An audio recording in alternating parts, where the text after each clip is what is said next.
Kasi alam nyo naman po guys, 'di ba, na yung approach ni Baste Duterte ukol dito sa kampanya kontra sa illegal na droga ay talagang literal na tukhang, 'di ba? Walang pagpapahalaga sa buhay. So ngayon nga po guys, dinurog po siya.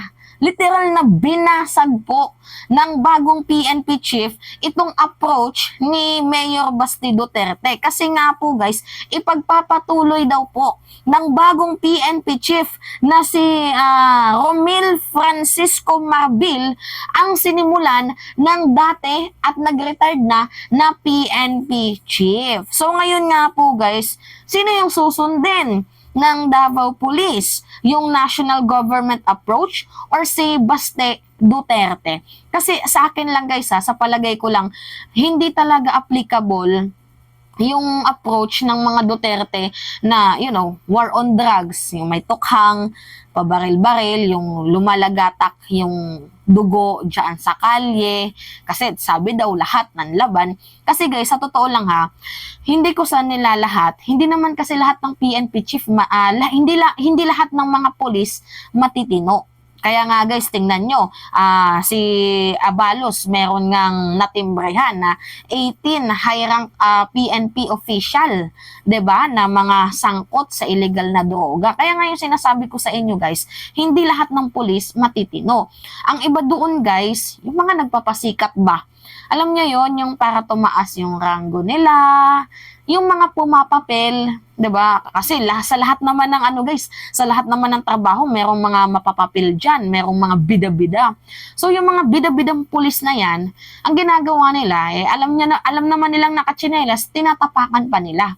So yun na nga guys, 'di ba, para tumaas yung ranggo nila, nagpapasikat sila to the point na pumapatay sila ng kapwa nila Pilipino para lamang sa kanilang mga pansariling interest.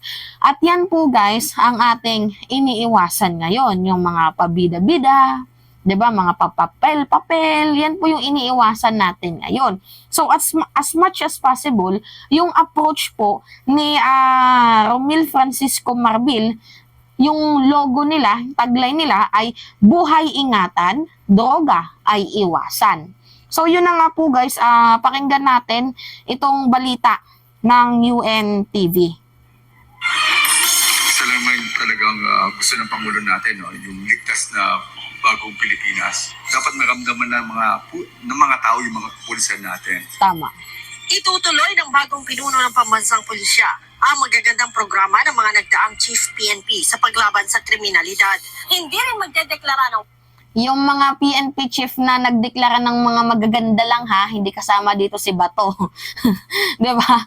Itutuloy daw po ni Ramil Francisco Marbil ang mga magagandang nasimulan ng mga dating at mga nagretiro na PNP chief. So si Bato, hindi po maganda yung kanyang approach. So hindi niya po gagayahin yung ginawa ni Bato. So ngayon, okay. on drugs si General Marbil dahil posibleng gamitin lang ito ng ilang pulis para magparamihan ng huli. Yan yung sinasabi ko guys. All out kami against the law. I don't want to say yung war. Kasi yun naman talagang gusto namin. Wala naman po kailangan na ipo po na all out. Yun na po yung trabaho namin. Tama. Tama ba? Yun naman talaga trabaho namin, mawala yung drugs Alam nyo guys, naamoy ko talaga yung mabuti at kabutihang puso ng bagong PNP chief natin ngayon. Talagang literal na hands up. Saludo ako sa'yo, sir. 'Di ba? Parang katulad ka din ni President Marcos na ayaw na tumatagaktak yung dugo sa kalye. Lalo pat, 'di ba, Pilipino sa Pilipino din tayo, dapat tayo yung nagtutulungan. Kagaya nga ng sabi ko sa inyo guys, give them a second chance. Hindi sa ibig sabihin na i-tolerate sila. Bagkus, syempre, wala din silang choice kasi alam nyo naman guys, yung bawat lungsod, hindi maiwasan yung corruption. So, instead sana na binibigay yung pera ng taong bayan para sa bayan, ang ginagawa, binubulsa. So, leading yan guys, na pumapasok sila sa mga ganyang trabaho. Pero guys, hindi ko tinotolerate Ang akin dito, turuan silang magbago. Kasi madami ako guys na mga na-witness, lalo na sa mga documentaries na mga napapanood ko, na meron silang yung first bad image, alam niyo yun guys, yung masama sila sa umpisa, pero nung nagkaroon sila ng yung pinangaralanan, binigyan ng second chance, doon yung realization pumasok sa utak nila. And yung iba naging successful na businessman, 'di ba? Yung iba naging matataas na negosyante, 'di ba? Bigyan niyo lang sila guys ng realization. Bigyan niyo din sila ng sapat na kaalaman na ito bawal 'yan. 'Di ba? Mga ganyan, turuan magbago instead na kitilin ang buhay ng mga 'yan kasi meron din po mga pamilya yung mga taong 'yan. Kung gawin sa inyo yung ginagawa niyo sa kapwa niyo, matutuwa ba kayo? 'Di ba hindi? Turuan magbago. Hindi itolerate, 'di ba? Hindi din itagaktak yung dugo sa kalye. Bawal 'yun, guys. Masamang approach 'yun. So dito tayo sa tama at dito tayo sa mga pro-life, pro-justice, pro-people na pamamaraan. Okay?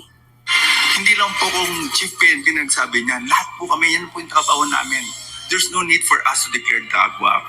Ito na po yung gusto namin sa society. Kahit sino Chief PNP, ang gusto namin is 100% drug-free community. Sa huli, tiniyak din ni General Marbil na hindi siya magpapatupad ng reshuffle sa key officers ng PNP. No, I do not do that. Kasi pagka ginawa mo yung reshuffle na yun, magiging unstable yung unit eh. Wala namang kasalanan yung mga polis natin to reshuffle. That's lahat naman to. Oo guys, lilinawin ko. Hindi din po lahat guys ng pulis makasalanan kasi katulad nito guys, hindi naman sana papatay yung mga pulis ng Davao kung hindi inutusan. 'Di ba? Dinatry kong maging balanse guys sa pananaw ng pulis at sa pananaw ng ng taong bayan. Kasi kung walang nag-utos, hindi din naman gagawin ng mga pulis na mga nandiyan. So, dapat talaga dito, paimbestigahan yung alkalde. 'Di ba? So, ngayon, talagang literal na binasag niya nga si Baste kasi pinatamaan niya na hindi naman to kasalanan ng mga pulis, kasalanan to ng nag-utos kasi sila yung nakakataas sa lungsod, sila yung alkalde dyan. 'Di ba? Yan po yung tinutukoy ni bagong PNP Chief Romil Francisco Marbil. So, ngayon, pagpatuloy. Ang ginagawa na namin, we will be coming with a better parameter for them to be measured. Kung hindi mo kaya to, then we will give you a chance to improve. Kung hindi mo talaga kaya, then we will get a better commander. Nauna nang sinabi ni General Marbil sa kanyang inaugural speech na target niya ang high-tech policing sa mga pulis.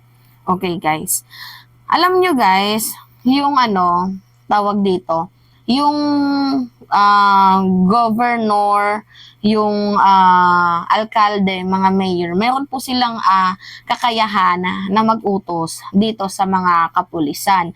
So, ang problema dito guys, mali kasi yung utos ni Baste. Mali yung kanyang approach. So, basically, yung mga pulis na inutusan niya, wala pong kasalanan dito dahil kasalanan po ito ni Baste. Kasi according dito sa Napolcom basahin ko na lang sa inyo guys. Napolcom. Baliktad siya. Hindi ko na ilagay yung article kasi mag-i-edit pa ako pag ganito. So, sabi dito, Napolcom expands police powers of governors, mayors. So, may kakayahan nga guys, itong si Baste na mag-utos dito sa mga kapulisan. So, ang problema dito, sinunod ng mga pulis. So, ang mali kasi dito guys, si Baste. So ngayon, ang nadali dito, yung mga pulis kasi jobless sila, natanggalan sila, sinibak sila. Hindi naman totally sinibak, under investigation sila. So ngayon, na under investigation sila, yung mga araw na hindi sila makakapagtrabaho, pupunduhan ba ni Baste Duterte? So sweldohan niya ba yung mga yan? Diba yan yung tinutukoy ko sa inyo guys? Na mali yung approach ng alkalde nila. So, hindi din po ito kasalanan ng polis. So, ang naging kasalanan lang dito ng polis is sinunod nila yung utos ni Baste. Yun. Now, yun na nga guys, basag po siya ng bagong PNP chief ngayon. Kasi ang ating bagong PNP chief, pro-life, pro-justice, pro-people. So, anyway, yun lamang ho guys. At it's me again, si Mima Alicia nyo. Nagbabalik ulit para sa ating panibagong video.